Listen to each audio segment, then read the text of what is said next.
Hello everyone, welcome to my YouTube channel, and I remain your amazing friend Happiness because I care so much about your well-being.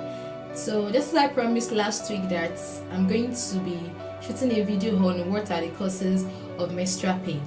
So here I am. What are the causes of menstrual pain?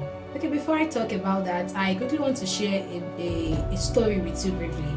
I remember when I just started my menstruation, my menstruation used to be 8 days actually. And the first 3 days, I remember the first 3 days is always filled with pain, like a severe one that I will not be able to do anything. The only thing I will be able to do is just to roll on the floor and to cry. That's the only thing I'll be able to do for the first 3 days. Then the next 5 days to come with pain, but at least I'll still be able to do some other things compared to the first 3 days.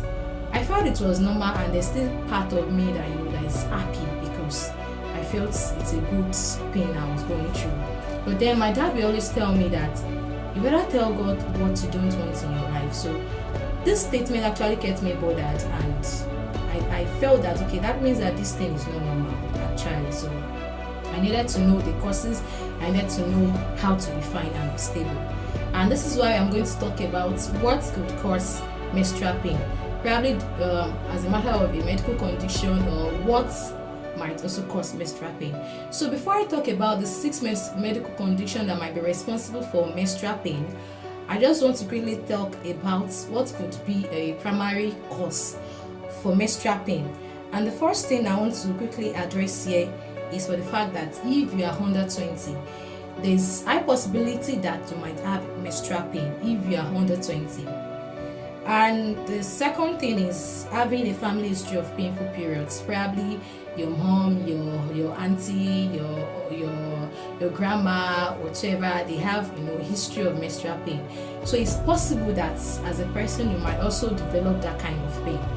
It might be hereditary. Then the third thing is smoking. Yeah, smoking leads to menstrual pain.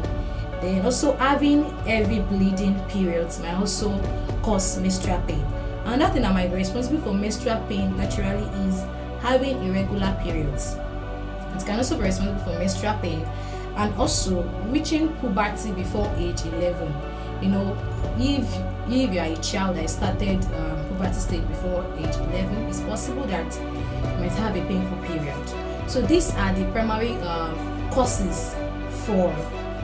possible causes for menstrual pain. So I want to quickly take us through the medical conditions. What can cause menstrual pain medically, because you really need to be aware. And the first thing that might cause menstrual pain medically is premenstrual syndrome. And what do I mean?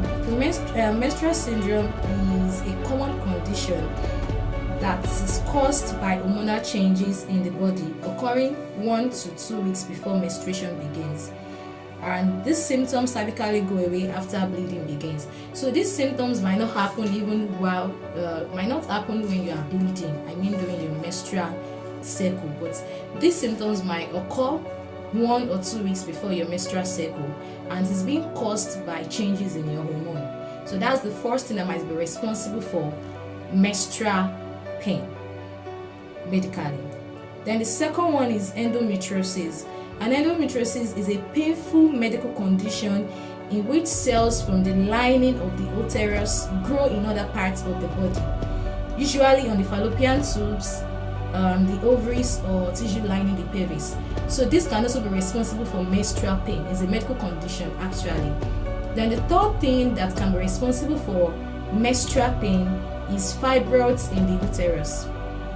And fibroids are non-cancerous tumors that can put pressure on the uterus or cause abnormal menstruation and pain, though they often don't cause symptoms, but they still cause pain.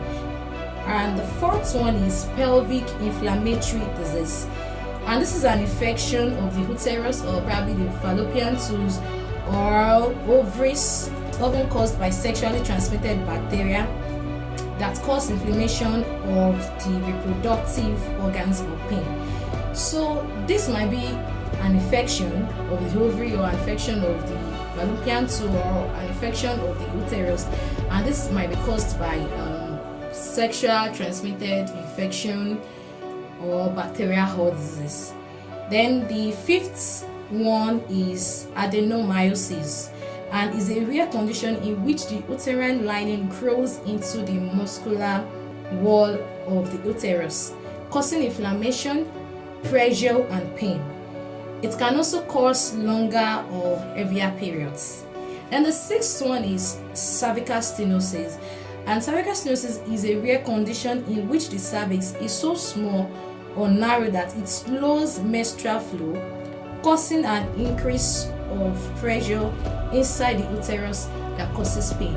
And this is why, as a person, you don't need to be far away from your doctor. You really need to don't hide this. You need to talk to a medical practitioner and talk to a doctor about it, most especially if your menstrual period or your menstrual pain is interfering with your day-to-day activities. You really need to talk to a medical practitioner and talk to a doctor, because it might be any of these medical conditions that is causing it unknowingly. And also, before I finalize what I have for you today, because I know that this is going to enlighten you, this is why I said earlier that my dad said I should talk to God about it. So I'm going to be asking you a question. Have you prayed about it? You don't just need to talk to doctor about it. You really need to involve God. Pray about it, because God can take away pain from menstruation. I think it's enough for us to call it a day, right? So we'll meet next week. Don't forget to subscribe to my YouTube channel. Bye.